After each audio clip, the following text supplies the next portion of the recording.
এই, কে এখানে? আমার চোখ কেন বেঁধে রেখেছ? বলো আমাকে, কোথায় নিয়ে এসছো আমাকে? কে তোমরা? এই, বলো আমাকে।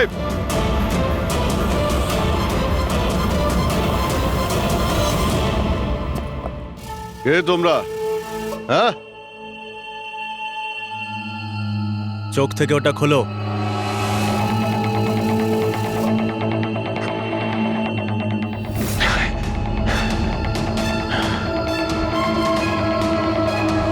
তোমরা জানো কাকে কিডন্যাপ করেছো? একজন সিআইডি অফিসারকে। অভিজিৎ, তুমি আর এখন কোনো সিআইডি অফিসার নও। Senior inspector Abhijit CID duty থেকে সাসপেন্ড থাকবে। ভয় পেও না, আমাদের থেকে তোমার কোনো ভয় নেই। আমাদেরকে নিজের বন্ধু ভাবতে পারো। বন্ধু? তোমরা কারা বলবে? সব জেনে যাবে অভিজিৎ, আমরা কে আর তোমার থেকে কি চাই। অন্ধকারে লুকিয়ে রয়েছো কেন? সাহস থাকলে সামনে এসো। আমরা অন্ধকারে আছি কারণ এই দেশ আর সমাজ আমাদেরকে আলোতে কাজ করতে দেয় না। তার মানে আমরাও তোমার মতো একজন আইনের রক্ষক, কিন্তু তুমি আইনের ছাতার তলায় কাজ করো আর আমরা ওর বাইরে। আমরা অপরাধীদের সরাসরি সুবিচার দিয়ে থাকি, না কোর্ট, না কাছারি, না এনকোয়ারি কমিশন, সোজা মৃত্যুদণ্ড। এক মিনিট, তোমরা কি বলছো? আমি কিছুই বুঝতে পারছি না। চিনতে পারছো একে? এ তো মালবিকা, নামেই সোশ্যালাইট, কিন্তু অনেক আতঙ্কবাদী সংগঠনের সঙ্গে যুক্ত। Good, next. একে আবার চিনব না? সবাই জানে ও রিয়েল এস্টেটের ব্যবসায়ী, কিন্তু তার আড়ালে ড্রাগসের ব্যবসা। উইলিয়াম? এ তো উইলিয়াম। 7টা মার্ডারের কেস আছে এর উপরে। That's right. কিন্তু এদের ছবি তোমরা আমায় কেন দেখাচ্ছ? আইনের ইতিহাসে আজ এক ঐতিহাসিক জয়। ভয়ঙ্কর আসামি বালা সিজু, যাকে বাচ্চাদের অপহরণের জন্য প্রত্যেক রাজ্যের পুলিশ খুঁজে বেড়াচ্ছিল, সে শেষ পর্যন্ত সিআইডির হাতে ধরা পড়ে গেল। এখন সিআইডির টিম বালাকে জিজ্ঞাসাবাদ করবে, আর বালাকে জিজ্ঞাসাবাদের ভিডিও বানিয়ে সেটাকে আদালতে প্রমাণ হিসেবে তুলে ধরবে, যাতে বালাকে কঠোর থেকে কঠোরতর সাজা দিতে পারা যায়।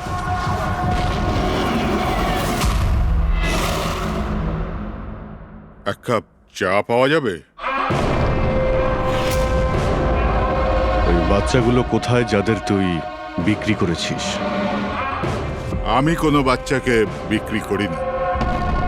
বাচ্চাটা দেশে আছে না বিদেশে আছে? আমার চাটা কোথায় গেল এসিপি স্যার? দেশে নাকি বিদেশে? চুপ! দেখ বালা, ওই বাচ্চাগুলোকে তাদের মা বাবার কাছে পৌঁছে দেবো, আমি কথা দিয়েছি। যদি ওদের কিছু হয় না, তোর অবস্থা আমি এমন করব যেটা তুই স্বপ্নেও ভাবতে পারছিস না।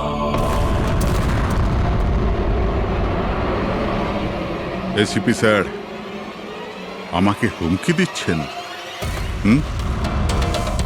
তোর কপাল ভালো যে আমরা শুধু মুখে বলছি, কিন্তু যদি দয়া থাকতো। তো কি করতো? খুব বেশি হলে আমার জন্য এক কাপ চা নিয়ে আসতো।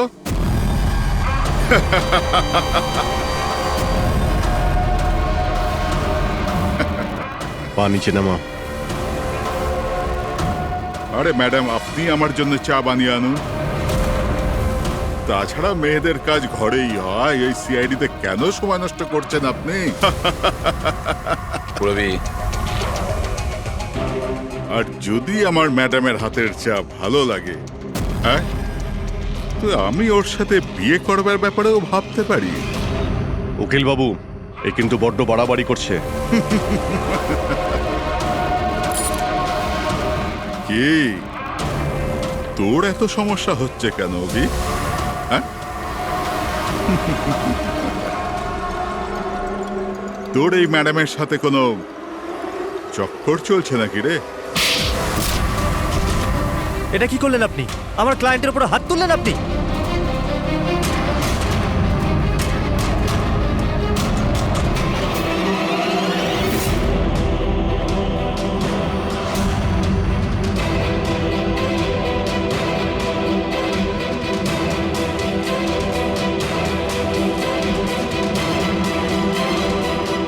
Sir? Sir, he's dead. কি?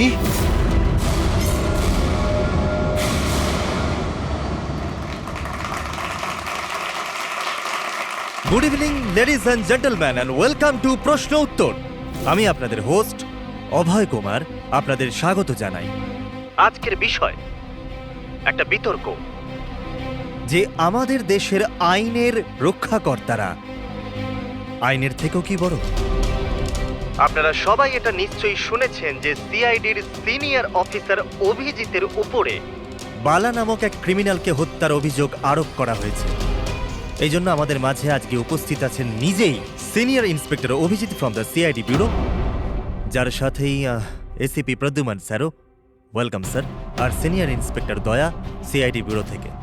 আমাদের প্যানেলিস্ট হলেন ex army officer Mr Ranbir, ex IB officer Sanjit sir, আর এক্স জাজ মিসেস মন্দিরা, আর সঙ্গে আছেন ক্রাইমের senior editor Madan Kumar sir, আর সঙ্গে উপস্থিত আছেন সিনিয়র জার্নালিস্ট আর হিউম্যান রাইটস অ্যাক্ট্রেস। তাহলে আমি শুরু করতে যাচ্ছি হিউম্যান রাইটস অ্যাক্ট্রেসকে দিয়ে। বলুন, এই কেস সম্পর্কে আপনি কি বলবেন? এদের মতো অফিসারদের জন্যই আইনের নাম খারাপ হচ্ছে দেশে। একদম ঠিক। হাতে বন্দুক কি শক্তি এসে যায়? এনাদের মনে হয় কি যা খুশি তাই করবে। আর মানবাধিকারকে মুচড়ে রেখে দেয় এই সব আইন রক্ষকরা। হ্যাঁ, আমি তো বলি এদের থেকে বন্দুকটাই ফেরত নিয়ে নেওয়া উচিত। বন্দুক চালানোর নৈতিকতা কি হতে পারে এদের ধারণাই নেই। আমি তো এটা বলবো যে এরা একটা সিম্পল কথাকে রং চড়িয়ে বলছে। বালা সিআইডিদের সঙ্গে খারাপ ব্যবহার করেছিল, আর এর মধ্যে যদি হাত উঠেই যায় তার মানে তো এই নয় যে অভিজিতের ওপর খুনের দাগ লাগিয়ে দেওয়া হবে। আর যদি কোনো অপরাধীর হাতে হতো এই খুন, তো তাহলে কি আপনি ছেড়ে দিতেন? বা সাধারণ মানুষের হাতে? না তো। তাহলে যে নিয়ম সাধারণ মানুষের জন্য রয়েছে তা সিআইডির জন্য কেন হবে না? মিস মন্দিরা, আপনি কখন থেকে চুপ করে বসে আছেন? এই বিষয়ে আপনি কি বলতে চান? অভিবাবু, আমি এই জন্য চুপ রয়েছি যে যেই সিআইডির বাহাদুরির প্রশংসা লোকেরা করে থাকে তাদেরকে আজ এখানে অপমান করাটা ঠিক হচ্ছে কি? দেখুন, আমার মনে হয় তর্কের কোনো শেষ নেই। যে অভিজিৎ ঠিক না ভুল, এগুলো নিজস্ব ভাবনার উপর নির্ভর করে। এখন আমি কথা বলতে চাই এসিপি প্রদ্যুমান স্যারের সাথে, যার লম্বা কেরিয়ার দেশের প্রতি দায়িত্ব এবং কর্তব্যে পরিপূর্ণ। এই কেসেতে আপনি কার পক্ষ নেবেন? সিআইডির অভিজিৎ স্যারের নাকি আইনের পক্ষ নেবেন?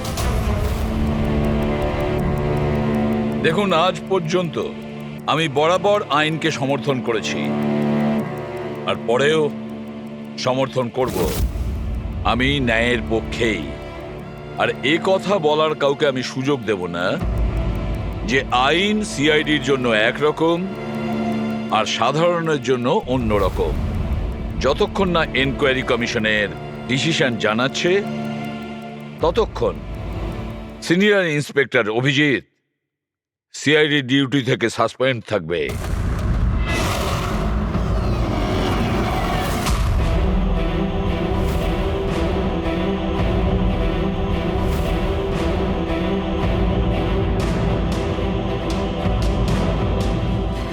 এক মিনিট স্যার।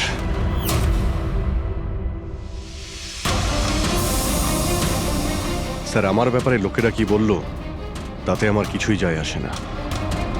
এইমাত্র আপনার মুখ থেকে যা শুনলাম তাতে খুব কষ্ট হচ্ছে স্যার। যা কিছু হয়েছিল আপনার সামনেই হয়েছিল, আপনি ওইখানে ছিলেন। আপনার বুকে হাত দিয়ে বলুন তো স্যার, আমি কি ইচ্ছে করে ওই লোকটাকে মেরেছি? আর যদি আপনার উত্তর হ্যাঁ হয়, তাহলে আমি আদালতের সিদ্ধান্ত শোনার আগেই নিজে গিয়ে ফাঁসি কাটে ঝুলে পড়বো স্যার। অভিজিৎ, রিল্যাক্স। না দয়া, অনেক হয়েছে। এরকম অনেকবারই হয়েছে। অনেক সময় দেখেছি কিছু মানুষেরা আমাদের উপরে অপবাদ দেয়, আর স্যার আমাদের পক্ষে থাকার বদলে আমাদের সাসপেন্ড করে দেন। আর আপনারা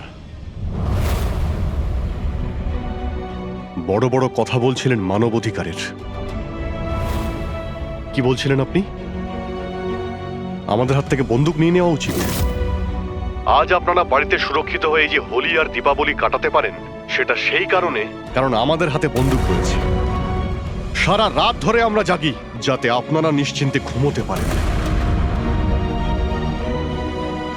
যখন অপরাধী এইখানে কপালে বন্দুক ঠেকায় না আর বুকে গুলি চালানোর জন্য হুমকি দেয়, ঠিক তখন আপনাকে এটা মনে করিয়ে দেওয়া হয় যে আপনি অপরাধীকে গুলি করতে পারবেন না, শুধু পায়ে গুলি করতে পারবেন। সেই দিন আমি আপনাদের কাছে হিউম্যান রাইটস আর মানবাধিকারের স্পেলিং জিজ্ঞাসা করব। সেই দিন। আজ আমি সবার সামনে জোর গলায় বলতে চাই, বালার মতো অপরাধীদের বেঁচে থাকার কোনো অধিকার নেই। এমনি তো আদালত তোকে ফাঁসিরই হুকুম দিত। আগে মারা গেছে বলে এত প্রশ্ন কিসের জন্য? এত বছর ধরে সিআইডি যদি আমার হাত বেঁধে না রাখতো, তাহলে এই অপরাধীদের অনেকদিন আগেই আমি শায়েস্তা করে দিতাম। আর এমনিতেও এমন আইন থেকে কি লাভ যা অপরাধীদের শাস্তি দিতে পারে না? আর সেই আইন আমায় কি সাসপেন্ড করবে? আমি নিজেই আইনকে সাসপেন্ড করছি।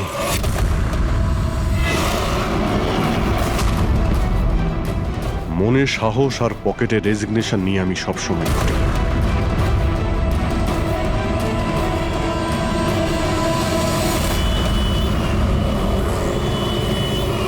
আরে ভাই, আমরা তো হলাম বন্ধু। কি চাই বলো তোমার? এই আমার বন্ধুর জন্য সব নিয়ে এসো আজকে, তুমি আর আমি মিলে। এই চল চল। অভিজিৎ, কি হয়েছে কি তোমার? কোন জায়গায় বসে আছো তুমি? আর কি ধরনের লোক আছে সাথে? চলো ওঠো ওঠো, চলো বাড়ি চলো। কোথায় যাব? সিআইডি ব্যুরোই তো আমার বাড়ি ছিল, আর ওখানে যাওয়ার আমার পারমিশন নেই। স্যার, সব ঠিক হয়ে যাবে। আপনি এখান থেকে চলুন। সব ঠিক হয়ে যাবে? এর থেকে আর কি ঠিক হবে? আর এখন আমি সিআইডি অফিসার নই। কোনো হিউম্যান রাইটস, কোনো এনকোয়ারি কমিশন আমার কিছুই করতে পারবে না। সমস্ত অপরাধীদের খুঁজে খুঁজে মারবো আমি। আর তোমরাও আমার কিছুই করতে পারবে না। আর না তোমার ওই এসএপি প্রদ্যুমান। যাও, তোমরা ওর কাছেই যাও। তোমাদের মুখ আমি দেখতে চাই না, যাও। অভিজিৎ, তুমি সজ্ঞানে আছো? তুমি জানো তুমি কি বলছো? ছাড়ো না ভাই। যদি তুমি সত্যিকারের বন্ধুই হতে না, তাহলে ওই দিনই প্রমাণ করে দিতে আজ এই সমস্ত ন্যাকামি করার কোনো প্রয়োজন নেই। কি বললে তুমি? নাটক? তোমার এটা নাটক মনে হলো? আবার কি? ঠিক বলেছ, একদম ঠিক বলেছ।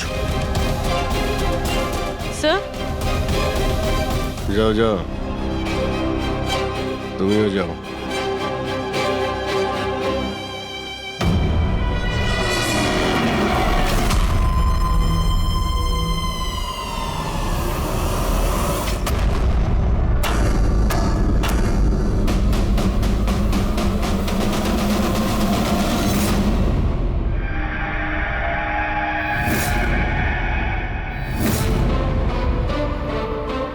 এই, কে এখানে? আমার চোখ কেন বেঁধে রেখেছ? বলো আমাকে, কোথায় নিয়ে এসছো আমাকে? কে তোমরা? এই, বলো আমাকে।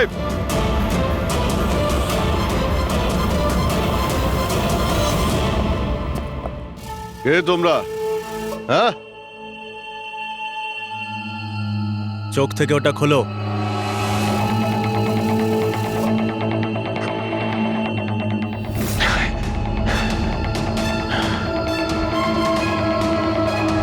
তোমরা জানো কাকে কিডন্যাপ করেছো? একজন সিআইডি অফিসারকে। অভিজিৎ, তুমি আর এখন কোনো সিআইডি অফিসার নও। Senior inspector Abhijit CID duty থেকে সাসপেন্ড থাকবে। ভয় পেও না, আমাদের থেকে তোমার কোনো ভয় নেই। আমাদেরকে নিজের বন্ধু ভাবতে পারো। বন্ধু? তোমরা কারা বলবে? সব জেনে যাবে অভিজিৎ, আমরা কে আর তোমার থেকে কি চাই। অন্ধকারে লুকিয়ে রয়েছো কেন? সাহস থাকলে সামনে এসো। আমরা অন্ধকারে আছি কারণ এই দেশ আর সমাজ আমাদেরকে আলোতে কাজ করতে দেয় না।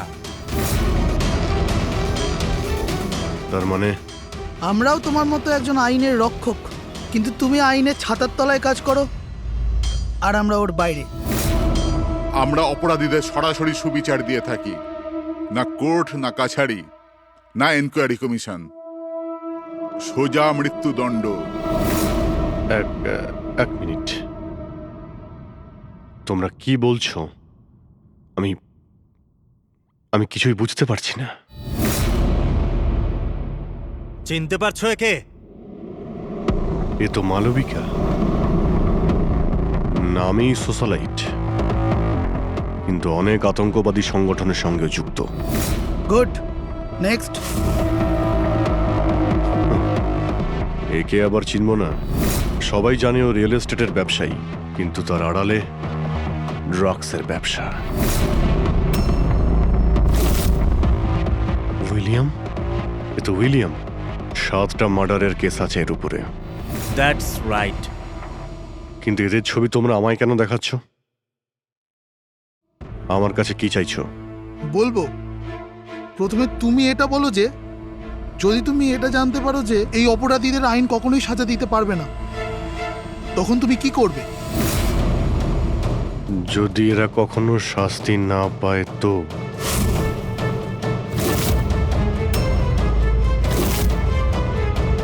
তো আমি এদের নিজেই মারব। আর এমনিতেও কোনো অপরাধীদের বেঁচে থাকার কোনো অধিকার নেই। সবাইকে পিষে মেরে ফেলা উচিত, সবাইকে। Very good. তোমার ভেতরে এই রকমই উদ্যম আর সাহস দেখতে চেয়েছিলাম আমরা। আমি তোমার যন্ত্রণা বুঝতে পারি অভিজিৎ। যদি বালা ভুল করে মরেও যায় তাতে কি আর হবে? ছিল তো ও একটা অপরাধী, না? এবার তুমিই বলো অভিজিৎ, এত বছরের চাকরির এই যে পুরস্কার পেয়েছো তুমি, এটা কি ঠিক? এদের মতো অফিসারদের জন্যই আইনের নাম খারাপ হচ্ছে দেশে। আর মানবাধিকারকে মুছড়ে রেখে দেয় এই সব আইন রক্ষকরা। হাতে বন্দুক কি শক্তি এসে যায়? এনাদের মনে হয় কি যা খুশি তাই করবে। না, এটা একদমই ঠিক নয়।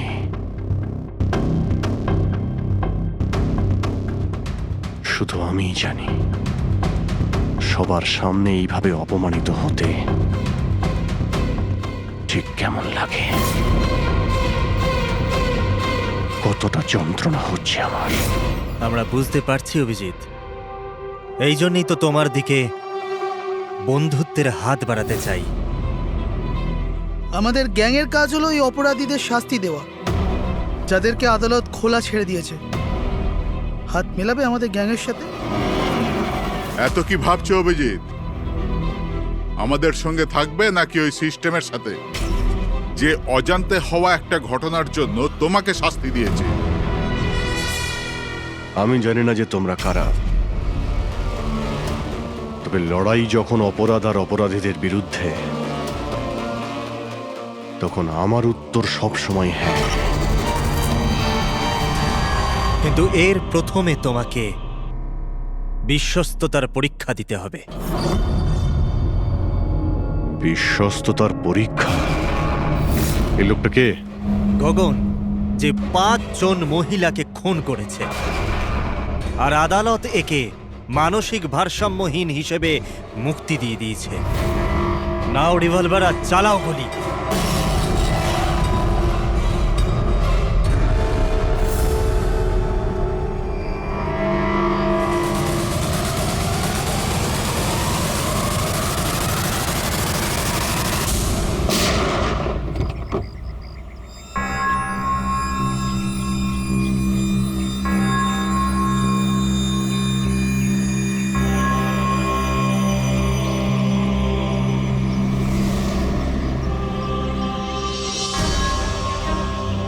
আমাদের ফোনের অপেক্ষা করবেন। আর হ্যাঁ, যা আপনার অসুবিধা হলো না ওর জন্য সরি। আর একটা কথা মাথায় রাখবেন, ফোন সবসময় নিজের সাথে রাখবেন, যদি বাথরুম যেতে হয় তবেও।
আমি এসে গেছি।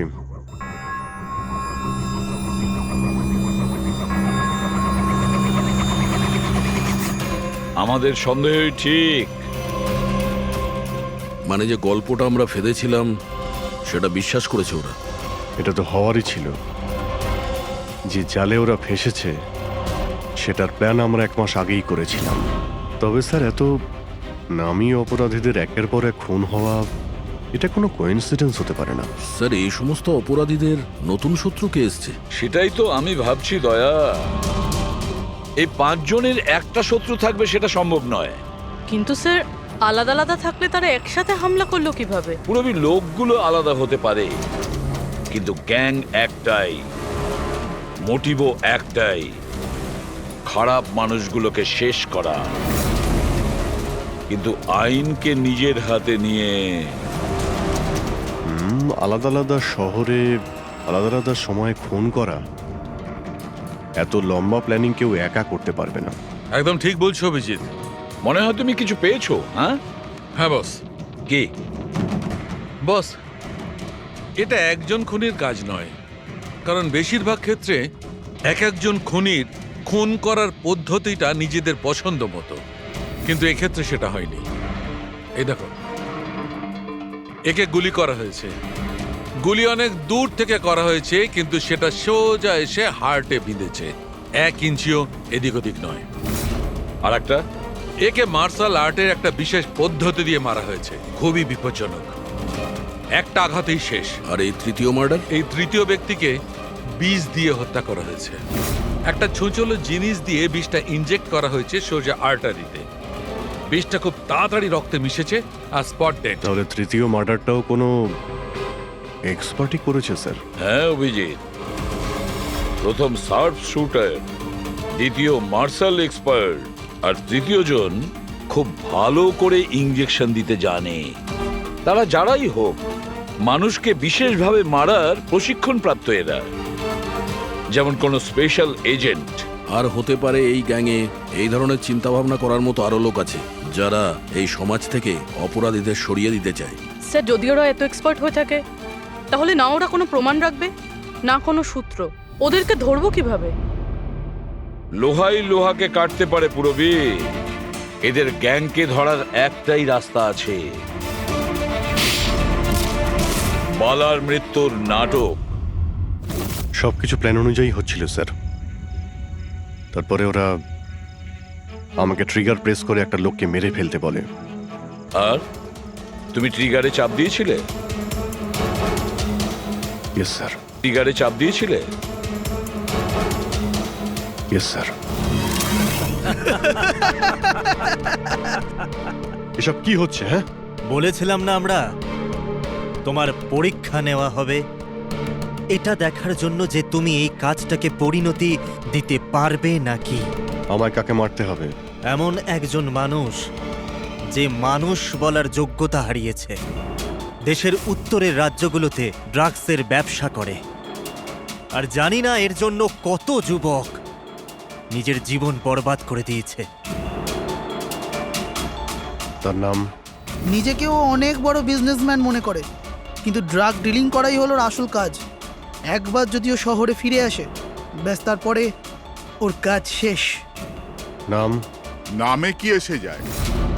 গুলি মারবার ঠিক 1 ঘন্টা আগে তোমাকে বলে দেওয়া হবে যে কবে আর কোথায় গুলি চালাতে হবে। ট্রিগার কি করে টিপে দিলে? ওর যদি কিছু হয়ে যেত, মারা যেত তো? না দয়া, কিছুই হতো না। ওই বন্দুকটা হাতে নিয়ে আমি বুঝতে পেরেছিলাম ওই বন্দুকের মধ্যে কোনো গুলি ছিল না। অভিজিৎ, ওদের সাথে এমন ভাবে মিশে যাও যেন তোমাকে সন্দেহ না করতে পারে। এটাই হলো রাস্তা ওদের কাছে পৌঁছানোর। কিন্তু ওরা বড় ধরনের কিছু করে ফেলার আগে যদি আমরা ওদের আড্ডাতে পৌঁছে যাই ওদের গ্রেপ্তার করার জন্য। কিন্তু ওদের আড্ডায় পৌঁছাবো কি করে? তোমার চোখে তো পট্টি বাঁধা থাকে। চোখ বাঁধা ছিল, কিন্তু দয়া, ওদের আড্ডা থেকে বাড়ি পৌঁছানো পর্যন্ত আমি রাস্তাগুলো ভালো করে ফিল করেছি। আর যা কিছু আমার মনে হয়েছিল সব পেন ড্রাইভে রেকর্ড করেছি।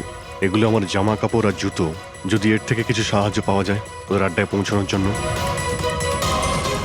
স্যার, যা করতে হবে তাড়াতাড়ি করতে হবে। যে কোনো সময় আমার কাছে ফোন আসতে পারে ওই ড্রাগ ডিলারকে মারার জন্য।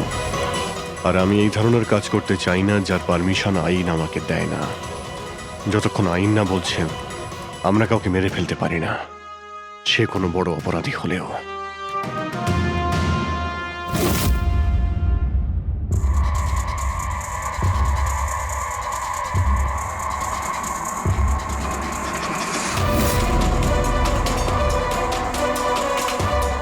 ভালো করে শুনুন, প্রায় 1.5 ঘন্টা লেগেছিল ওদের আড্ডা থেকে আমার বাড়িতে ফিরতে। গাড়ির স্পিড 60-এর উপরে যায়নি। 15 মিনিট গাড়ি ট্রাফিক জ্যামে আটকে ছিল। 10-15, আর ঠিক ওই সময় কাউকে শ্মশানে নিয়ে যাওয়া হচ্ছিল। আর হ্যাঁ, যখন আমি আড্ডা থেকে বেরিয়েছিলাম তখন ওখানে কোনো মন্দিরে আরতি হচ্ছিল যা মাইকে বাজছিল। প্রায় সব মিলিয়ে 6টা সিগন্যালে গাড়ি দাঁড়িয়েছিল, আর প্রায় 5টা ফ্লাইওভার ছিল। প্রত্যেকটা ফ্লাইওভার ক্রস করতে 40 থেকে 50 সেকেন্ড লেগেছিল। রেলওয়ে স্টেশন, একটা ফ্লাইওভারের নিচে রেলওয়ে স্টেশন ছিল যেখানে ট্রেনের অ্যানাউন্সমেন্ট হচ্ছিল। স্যার। হ্যাঁ বলো। এই দেখুন স্যার, এই দেখুন, অনিকেত কুমার স্যার। সিবিআই 2 দিন আগেই ওর সঙ্গে কথাবার্তা বলেছে। স্যার, দেশে অনেক জায়গায় ও ড্রাগসের ব্যবসা করে। এখন কোথায়? ফ্রেডি স্যার দেখছেন স্যার। স্যার, এটা প্যাডি, ধান। ও ধান। ওই যে তুমি অভিজিতের জামা থেকে যে সুতোটা এনেছিলে সেইটা একটা বস্তা সুতো, পাটের বস্তা। তাহলে ধান আর পাটের সুতো, তার মানে হচ্ছে এটা কোনো গোডাউন, কোনো একটা গোডাউনকে আস্তানা বানিয়েছিল ওরা। এমন একটা গোডাউন যেখানে সবজি বিক্রি হয়, অথবা কোনো ধানের কল। স্যার, স্যার এই রুটটা নিয়েছে এরা। রুটটা সেই রকমই যেরকম অভিজিৎ স্যার বলেছে। আমার মনে হয় এটাই। Good job Purabi. হ্যাঁ ডক্টর সালুকে। কি অভিজিৎকে আনাজের গুদামে রাখা হয়েছিল? অনিকেত আজকে সকালেই গ্রিস থেকে ফিরেছে, এখন অব্দি অফিসেও যায়নি। আচ্ছা, গ্যাং থেকে ফোন আসবে অভিজিতের কাছে। আসবে ফোন।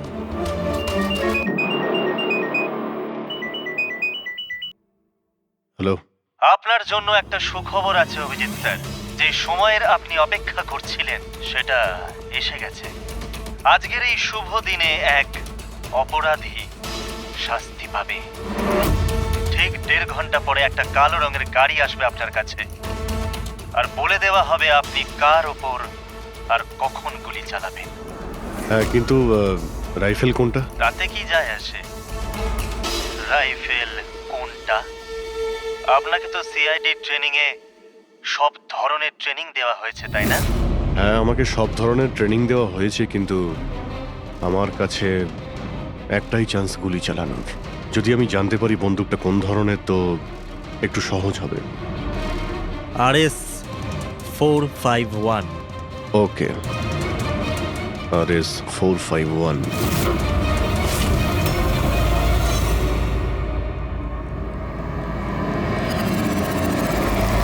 এটা কি বলছেন আপনি? আমার মৃত্যুর ভয় রয়েছে? তাহলে আমি যাবই না কোথাও, ঘরের মধ্যেই লুকিয়ে বসে থাকবো। আমি সমস্ত মিটিং ক্যান্সেল। অনিকেত, বাড়িতে লুকিয়ে থাকলে কোনো লাভ হবে না।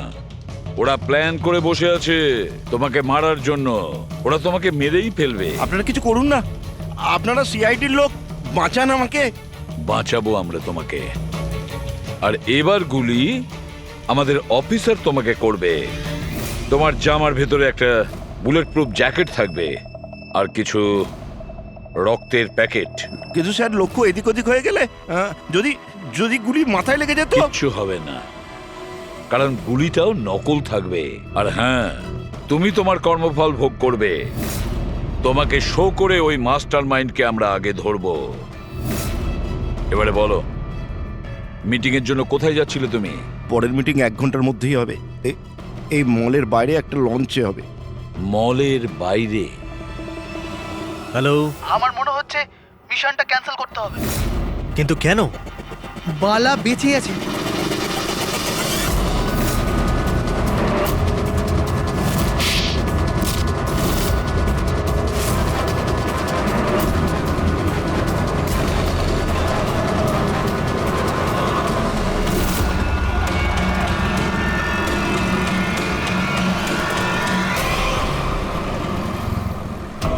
খুব বড় বিশ্বাসঘাতকতা হয়েছে আমাদের সাথে। অভিজিতের হাতে কেউ খুন হয়নি। প্ল্যান ক্যান্সেল করব না আমরা। সিআইডি আর অভিজিৎকে এই বিশ্বাসঘাতকতার চরম মূল্য চোকাতে হবে।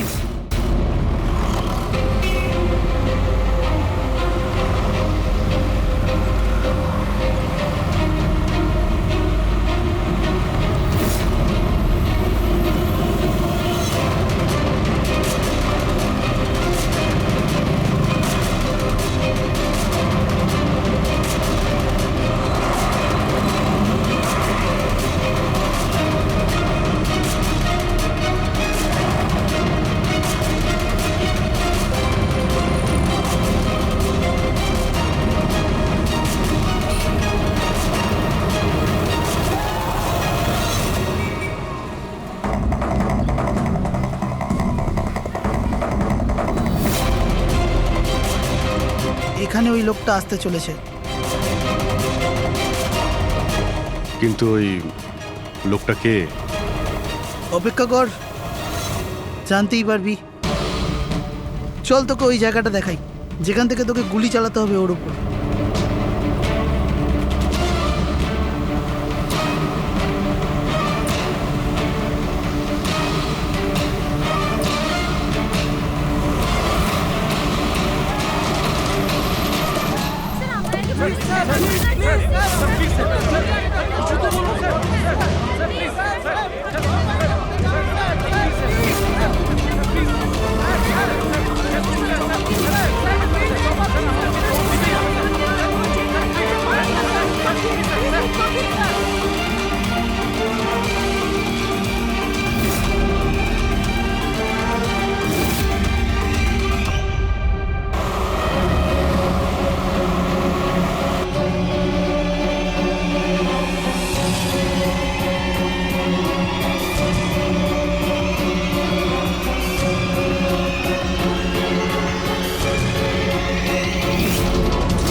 গোডাউন তো একদম খালি, কেউ নেই এখানে।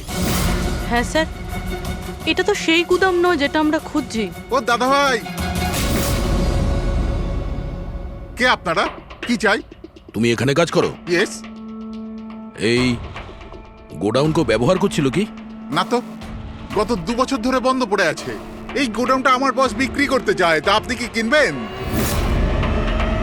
যদি এটা ওই গোডাউন না হয় তাহলে কোন গোডাউনটা?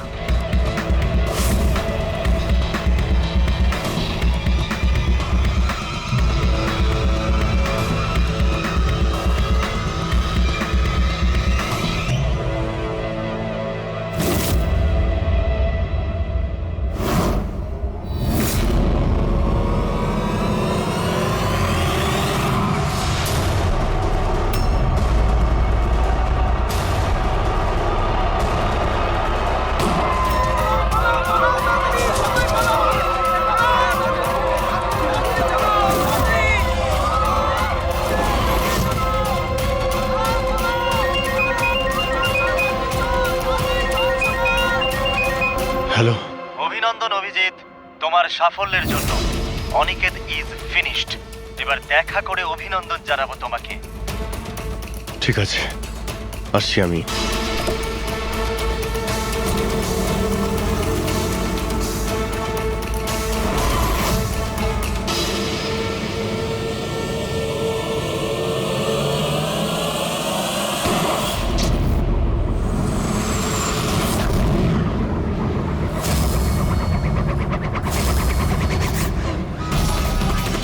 পঙ্কজ, ধরো, ছাড়বে না ওকে।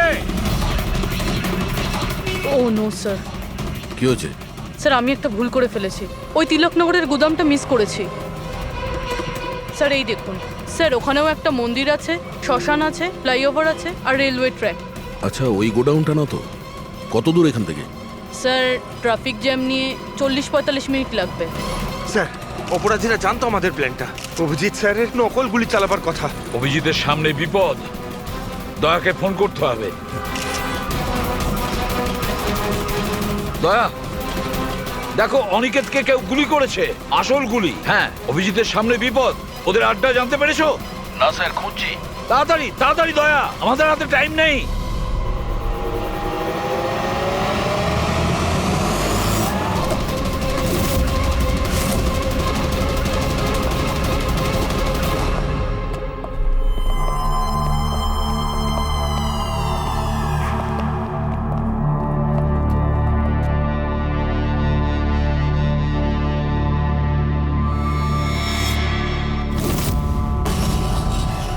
অনেক অনেক অভিনন্দন তোমাকে। Well done.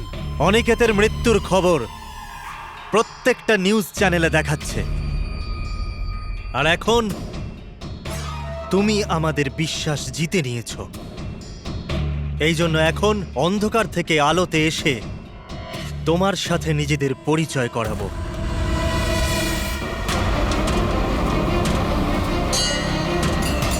এই মন্দিরটা।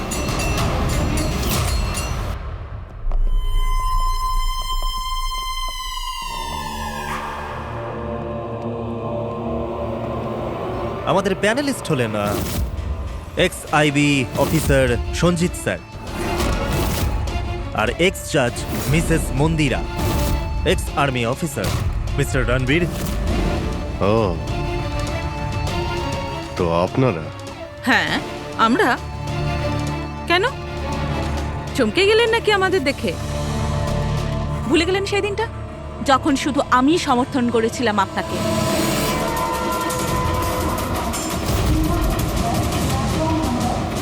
এই হচ্ছে রেলওয়ে স্টেশন। অভিজিৎ, আমাদের সবাইকার লক্ষ্য এক, অন্যায় সাফ করা। কিন্তু আপনাদের চতুর্থ সঙ্গী, ওনার কি হয়েছে? উনি কেন সামনে আসছেন না? আমি সামনে আসবো না, কারণ তুমি একজন বিশ্বাসঘাতক।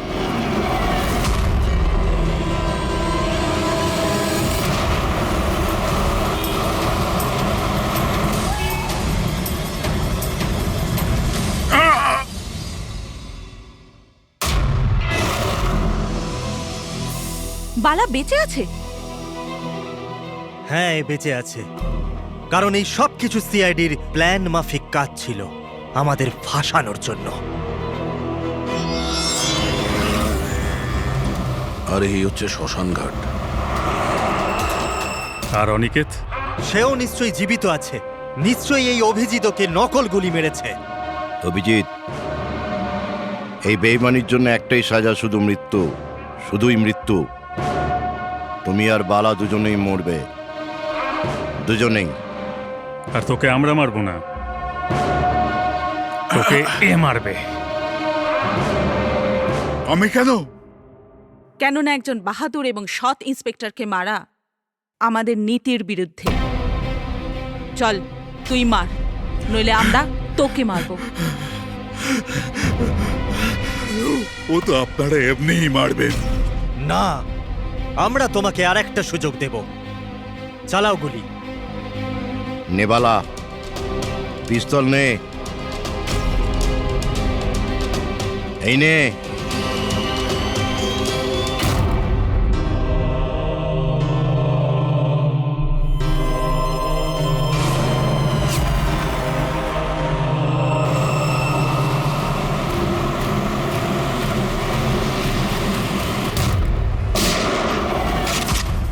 কেউ পালাবে না, চল।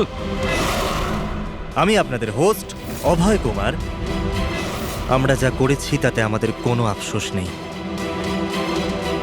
আমরা তো দেশের জন্য কিছু করতে চেয়েছিলাম, যেরকম আপনারা করে থাকেন। দেশের জন্য কিছু করা তো গর্বের বিষয়, কিন্তু তোমরা যে পথ বেছে নিয়েছো সেটা ভুল পথ, আইনের বিরুদ্ধে। তাহলে আইনই বা কোথায় 100% পারফেক্ট? এটা তো সেই আইনই যেটা থাকা সত্ত্বেও এত অপরাধী সমাজে মুক্ত হয়ে ঘুরছে। ওই অনিকেতকেও আপনি বাঁচিয়ে নিয়েছেন, তাই না? হ্যাঁ, অনিকেতকে আমরাই বাঁচিয়েছি, শুধু গুলি থেকে, আইন থেকে নয়, বুঝেছেন? আর যদি পারফেকশনের কথাই বলেন, তো 100% পারফেক্ট কিছুই হয় না, সেটা করতে হয়। আপনাদের এই চিন্তা ভাবনা কি পারফেক্ট? এর কোন গ্যারেন্টি আছে যে এই সব কিছু করার সময় তোমরা শুধু অপরাধীদেরই মেরেছ, নির্দোষ কাউকে নয়?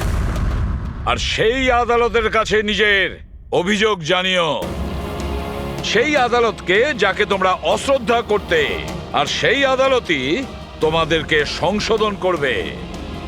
তারপরেই তোমরা বুঝবে যে দেশের আইনের মর্যাদা কিভাবে দিতে হয়। কেসটা খুবই জটিল ছিল স্যার। হ্যাঁ, আবার অপরাধীও ধরা পড়েছে, আরো একটা কেস ক্লোজ। তোমরা কি বাড়ি যাবে না নাকি? কিন্তু এখনো একজন অপরাধীকে ধরতে বাকি আছে। কি দয়া? Hello CID. কে আপনারা?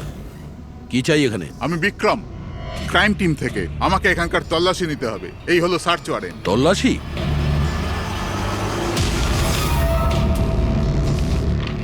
আমাদের আপনাদেরকে অনুরোধ যে আপনারা সবাই আমাদের সাথে কমপ্লিটলি কোঅপারেট করতে থাকবেন। এটা কি আমরা জানতে পারি যে তল্লাশি কেন নেওয়া হবে? দমনের ফাঁসির কেসে আপনাদের সবার এগেনস্টে কমপ্লেন্ট আছে যে আপনারা সবাই এভিডেন্স নষ্ট করতে চেয়েছিলেন।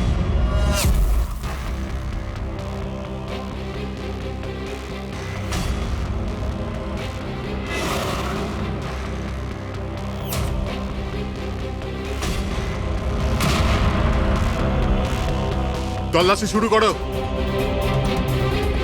আপনাদের সবার ফোন রেকর্ড চেক করা হচ্ছে, আর আপনাদের সবার উপরে কড়া নজর থাকবে।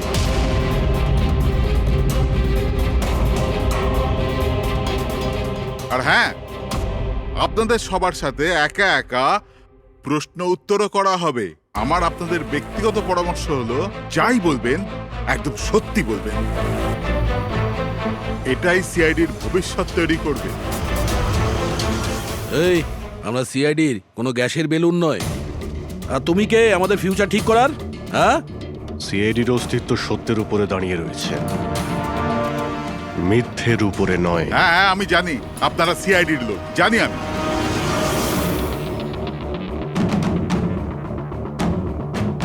কিন্তু আপনারা যেই হন, আইনের ওপরে কিন্তু নয়। আর এখন সময় চলে এসেছে আপনাদের আইনটা মনে করা দরকার। হ্যাঁ, সেটা আমরা জানি যে আইনের ঊর্ধ্বে আমরা নই, আর আমরা আইনের সুরক্ষা করি, আইনের রক্ষাকর্তা। আমরা সিআইডি, আর গর্ব করে আমরা বলি আমরা সিআইডি অফিসার। আর আমাদের প্রতিটা রক্তের বিন্দু, প্রত্যেকটা ফোঁটা সিআইডি দেশের জন্য সমর্পণ করছে।